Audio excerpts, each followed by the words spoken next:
A day in my life as a Disney princess na naabot og Thailand. For today's video, day! Oy, nahimo naman tang Ma'am Cindy ane. So today here is Saturday no, pero Monday gi-upload. So ipakita ko nga ngayon sa inyo guys no, kung ano yung usually kong ginagawa dito sa Thailand every weekend.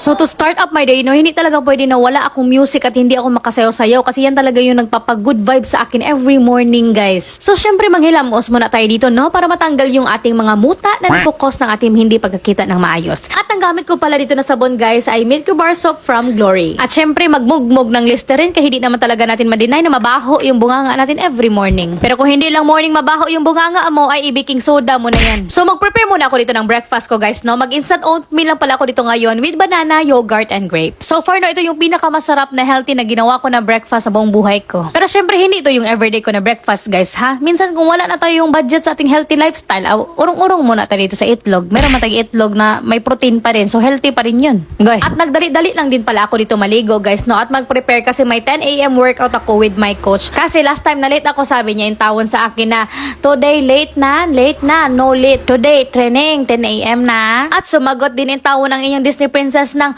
khotod na ka, sorry na ha, outside, traffic ha. Agoy, parang taon kami mga ngungo na nag-conversation, char lang. Pero actually guys, na-late lang talaga ako ng gising, oy. At andito na pala ako guys, no, at nagmotor na din pala ako kanina kasi malapit na talaga yung gym namin sa kondo ko. Hi, good morning. I'll cappuccino me my dad.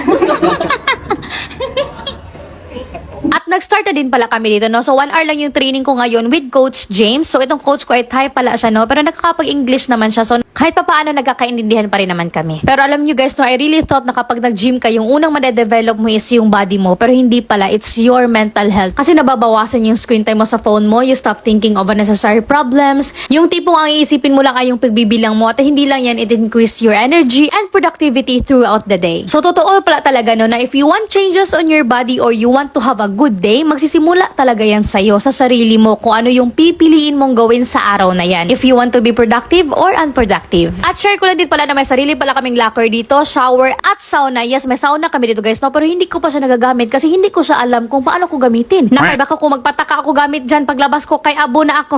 Okay. At tapos na din pala ako mag-workout dito guys, no? Pero bago muna ako umuwi, dumaan muna ako dito sa Lemon Market para bumili ng whey protein. Pero grabe ka mahal ang mga protein powder nila dito guys. So grabe talaga kamahal magpahilti. Pero ang motivation mo na lang, mas grabe ka mahal ang ospital. Pero ang pinaka number 1 ko talaga na pakay dito guys ay bumili ng salted egg. Kasi last week pa talaga ako nag-crave ng salted egg guys na with kamatis and sibuyas. So, Mika dahil ka. Second, Mika. And finally, andito na nga rin ako sa kondo guys, no? Pero mag-prepare muna talaga ako agad dito ng aking i-lunch bago umupo at mag-cellphone. Kaya pag once mag-cellphone na yan, makahawak na ng cellphone sauce. Matik na kaagad yan, nadidikit kaagad yung mukha sa cellphone at tatagal ng 1 hour or 2 hours pa hanggang sa mapas mo na. So after ko gumawa ng aking sariling smoothie, no? Kaya gagawin ko na rin yung aking salted egg dito for lunch. Kasi ito talaga yung gina-crave ko guys. Pero sa dihang, sa hindi inasahan, tignan nyo naman ito. Parang naskaman ako ditong dapita sa kanilang salted egg. Nakalimot man siguro sila pagahian eh. Pero kalmahi lang self, kalmahi lang kay wala na talaga tayong magawa nito. Alangan naman wild tayo nito at ibalik pa natin ito doon. So nag-end up ako sa scrambled egg. Goy.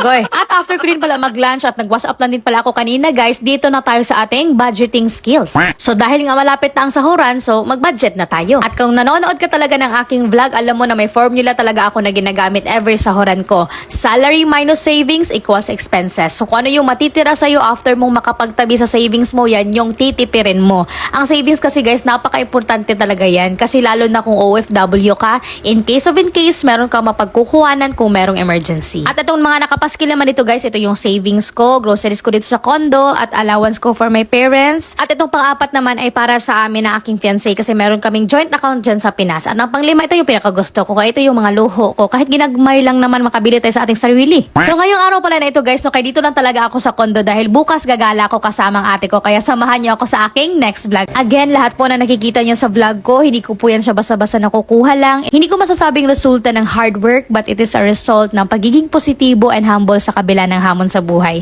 Kaya as an OFW, I have had many days when I chose to survive rather than give up. Kaya sana ikaw rin. Kapunak ha!